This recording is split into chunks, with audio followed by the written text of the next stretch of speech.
కానీ ఉద్యమం తర్వాత 2014 నుంచి 23 దాకా అంటే 24 వరకు అనుకో, ఇక 10 ఏళ్లల్లా అభివృద్ధి సైడే చూసిరు తప్ప అసలు తెలంగాణ ఉద్యమం కానీ ఆ సంబంధించినటువంటి ఆ సెంటిమెంట్లకు సంబంధించిన విషయాలు కూడా మాట్లాడిన సందర్భం లేదు. ఎందుకంటే మన రాష్ట్రం మనకు వచ్చేసింది, తెలంగాణ ఇచ్చేసిండ్రు, ఆంధ్రోళ్ళు వేరైపోయినరు, వాళ్ళంతలో వాళ్ళు ఉన్నారు.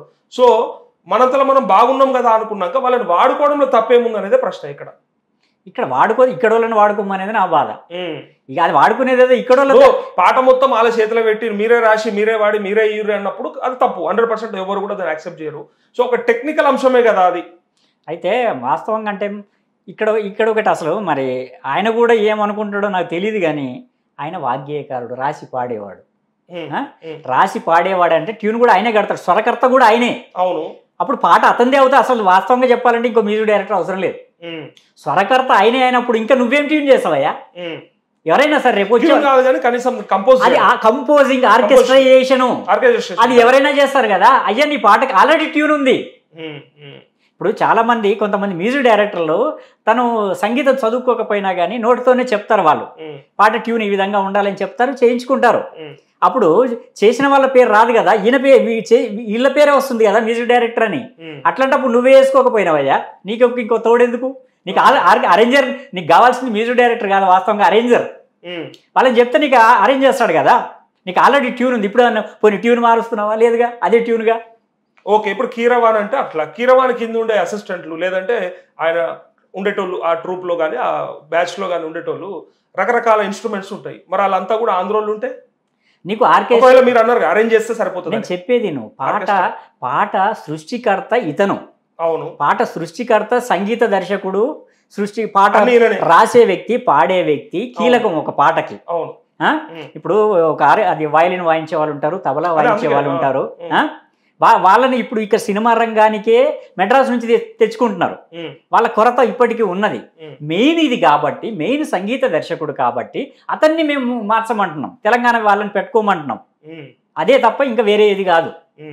కీరవాణి గారి మీద అయితే కోపం లేదు కదా మీకు? కీరవాణి ఇప్పుడు నేను ఫిల్మ్ మేకర్, నేను ఆయన మ్యూజిక్ డైరెక్టర్, అంతే.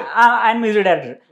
నేను ఇప్పుడు ఆయన్ని వద్దు అని అంటే ఆయన మెయిన్గా గుర్తించాల్సింది ఏంటంటే ఆయన మీద గౌరవం లేదని కాదు, ఆయన గొప్పోడు కాదని కాదు, ఆయన అద్భుతమైన సంగీత దర్శకుడు. నేను కాదంటాను, నేను ఎవరిని ఆస్కార్ అవార్డు వచ్చినాక. అవార్డు వచ్చింది, సినిమా అందరు ప్రేక్షకులను ఆదరించారు. ఆయనలో టాలెంట్ లేదని కానీ ఆయన మ్యూజిక్ డైరెక్టర్ కాదని నేను ఎట్లా అంటా? అంత తెలియదక్కుని కాదు నేను. ఆయన గొప్ప మ్యూజిక్ డైరెక్టర్. నేను దానికి నేను అనట్లా. రేపు నేను సినిమా తీస్తే ఆయనకు పెట్టుకోవచ్చు కూడా. ఇంకేం పెట్టుకుంటారు మీరు? ఆయన వస్తాడా ఏంది మీకు? కాదు, ఇంత రాద్ధాంతమైన అంటే రాద్ధాంతం అంటే ఆయన వ్యక్తిగతం కాదు కదా. నేను ఆయన వ్యక్తిగా ఆయన చెడ్డోడు అనట్లేదు కదా, ఆయన వ్యక్తిత్వాన్ని నేను కించపరచట్లేదు కదా.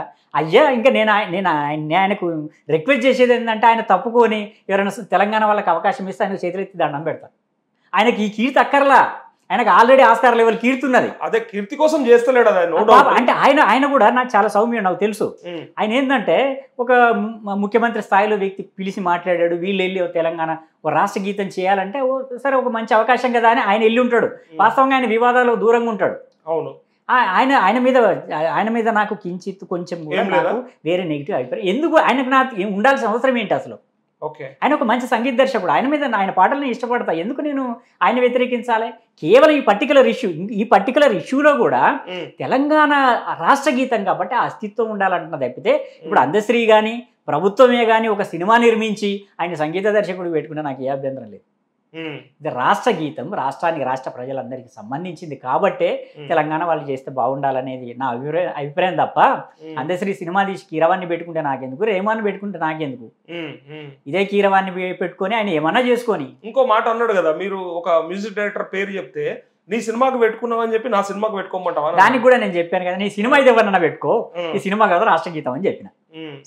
సినిమా అంటే అది కమర్షియల్, నువ్వు ఎవరినైనా పెట్టుకో, వాళ్ళతో నీకు మార్కెట్ అయిద్దని అనుకుంటే నువ్వు పెట్టుకో. ఇది మార్కెట్ చేసుకునే వస్తువు కాదు కదా తెలంగాణ రాష్ట్ర. కానీ సినిమాలలో కూడా సీరియళ్లలో కూడా పూర్తిగా వాళ్ళ మీద ఆధారపడే పరిస్థితి మనది ఇయాలటి కూడా. సరే మన దగ్గర ఇంతమంది ఉన్నా మరి నిజంగానే ఇస్తున్నారు అవకాశం? మరి మనోళ్ళు తెలంగాణ దర్శకులంతా ఆ మ్యూజిక్ డైరెక్టర్లు ఆంధ్ర వాళ్ళని పెట్టుకోవట్లేదా అంటే ఇప్పటికీ పర్సంటేజ్ పరంగా తెలంగాణ వెనకబడి ఉన్నది. తెలంగాణ వచ్చిన 10 ఏళ్ళ దాని మీద కదా యుద్ధం చేయాల్సింది అసలు మీలాంటి అది పెద్ద యుద్ధం. మరి అది కదా మనకు కావాలి. మొదలు దీని మీద ఎందుకు పడ్డాం అంటే ఇది ఇష్యూ ముందుకు వచ్చింది కాబట్టి ముందు పడ్డాం. మన వాళ్ళు బలగం సినిమా ఉంది, నేను పేరు తీయకూడదు యాక్చువల్ గా, మీరు భీమ్ సిసోరెల్లి అన్నారు కాబట్టి చెప్తాను. సో ఆయన అంత మంచి మ్యూజిక్ అందించాడు కదా. సో ఆ సినిమాలో నటించిన నటినట్లంతా తెలంగాణ వాళ్ళేనా? మిక్స్డ్ గా ఉన్నారు. అది ఎందుకు అనేది నా అంటే ఇప్పుడు అది ఆ సబ్జెక్ట్, అందుకే కళలకు ఎల్లలు లేవు అనేది నా డైరెక్ట్ స్ట్రైట్ క్వశ్చన్. సినిమా వరకు నేను ఏకీభవిస్తా. సరే ఇప్పుడు బాంబే వాళ్ళు వచ్చి ఇక్కడ యాక్ట్ చేస్తున్నారు, మెడ్రాస్ వాళ్ళు వచ్చి ఇక్కడ యాక్ట్ చేస్తున్నారు, ఇక్కడ వాళ్ళు వెళ్ళి బాంబేలో యాక్ట్ చేస్తున్నారు. నేను వాడుకోవడమే కదా, వాడుకోవటం కాదు, వాడుకోవటం అవసరం. కమర్షియల్ గా మాకు ఈ సినిమా బాగా ఆడుతుంది, పైసలు వస్తాయనే కదా వాడుకోవడం అనేది నా ప్రశ్న. ఇప్పుడు ఒక ఆర్టిస్ట్ ను లేదా ఒక టెక్నీషియన్ ని తీసుకొస్తే మా సినిమా అమ్ముడు పోతుందని ఆ నిర్మాత అనుకుంటే ఆయన ఇష్టం. అది ఆ నిర్మాత రేపు లాస్ అయినా లాభపడ్డా అతనే పడతాడు. దానికి ఇంకా రాష్ట్ర ప్రజలకు కానీ ప్రేక్షకులకు కానీ సంబంధం లేదు. కాబట్టి ఆయన నిర్ణయం ఆయన తీసుకోవచ్చు. కానీ ఇంకొక ప్రశ్న ఏంటంటే, ఇప్పుడు అందశ్రీ గారు రాసిన పాట రాసింది ఆయన్నే, దానికి ట్యూన్ కట్టింది ఆయన్నే, పాడింది ఆయన్నే. కానీ కీరవాణి గారు మీ దృష్టిలో టెక్నీషియనా లేకపోతే ఆయన ఏంటి అసలు?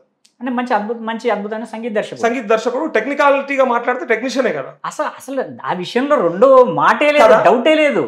సో సోల్ ఎక్కడ మిస్ అవుతుంది అనేది నా ప్రశ్న. ఒకవేళ అలాంటి టెక్నీషియన్ ని వాడుకోవడంలో మన సోల్ ఎక్కడ మిస్ అయింది? ఇక్కడి మట్టి మనిషికి ఆ సోల్ ఉంటుంది. అది ఎక్కడ పుట్టిండు కీరవాణి? ఏది కీరవాణి లెక్కలో ఎక్కడ పెరిగిండు, ఎక్కడ బతికిండు, ఎక్కడ సినిమాలు తీస్తుండు? పాపం ఈ సందర్భంగా పాపం ఆయన జీవిత చరిత్ర గురించి ఒకవేళ ఇప్పుడు ఇక్కడ ఇంటికి కోడలు అని చెప్పి కూడా షర్మిల లాంటి వాళ్ళు పార్టీ పెట్టుకొని తిరగంగా కూడా చూస్తాం మనం.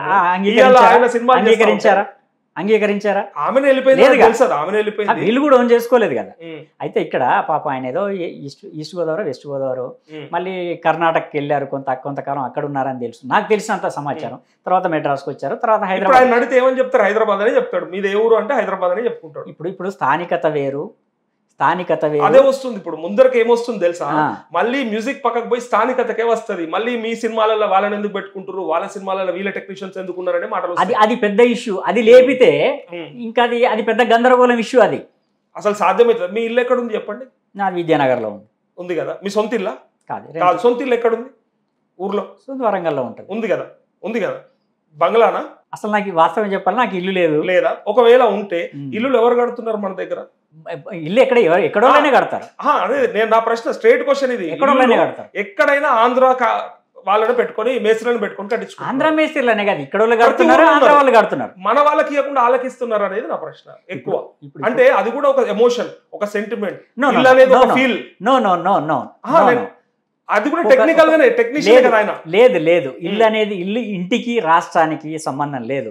రాష్ట్రం ఏంటంటే రాష్ట్ర ప్రజలందరూ. ఇల్లు కుటుంబమే రాష్ట్రం కుటుంబమే. రాష్ట్ర ఒక సినిమాకి ఇప్పుడు ఈ పాటకు ఉన్నంత తేడా ఉంది ఇంటికి రాష్ట్రానికి. నువ్వు ఒక ఇల్లు నేను బెంగాల్ నుంచి తీసుకొచ్చి లేబర్ని పెట్టి కట్టించుకుంటా అనే దానికి, నేను ఒక రాష్ట్ర గీతానికి నేను ఎవరినో తెచ్చి పాడించుకుంటా అనే దానికి అనేది. వాళ్ళు లేకుండా కనీసం ఇల్లు కూడా కట్టుకోలేని పరిస్థితులలో ఉన్నాము, సినిమాలు తీయలేని పరిస్థితుల్లో ఉన్నాము, ఏమి చేయలేని పరిస్థితుల్లో. ఎవరన్నారు లేరని? ఉన్న వాళ్ళని వాడుకుంటున్నారు, మనోళ్ళే. ఇక్కడ వెళ్ళి నీకు ఈ పాలమూరు నుంచి వెళ్తా ఉంటారు కదా, వెళ్ళి బాంబేలో పనిచేస్తున్నావు. అదే నీకు దాన్ని ఎక్కువ మొత్తంలో కావాలి. ఇక్కడ మ్యూజిక్ డైరెక్టర్ ఒకరైతే సరిపోతుంది, అక్కడ వందలు వేలల్లో కావాలి. కాబట్టి స్థానికంగా ఉన్న లేబర్ సరిపోరు. కాబట్టి అటు నుంచి ఇటు నుంచి అరువు తెచ్చుకుంటారు ఎవరైనా. దానికి దీనికి ఎట్లా పోలి? సబ్స్క్రైబ్ చేయండి. Please do subscribe to please like, share and subscribe to top Telugu TV. Top Telugu TV.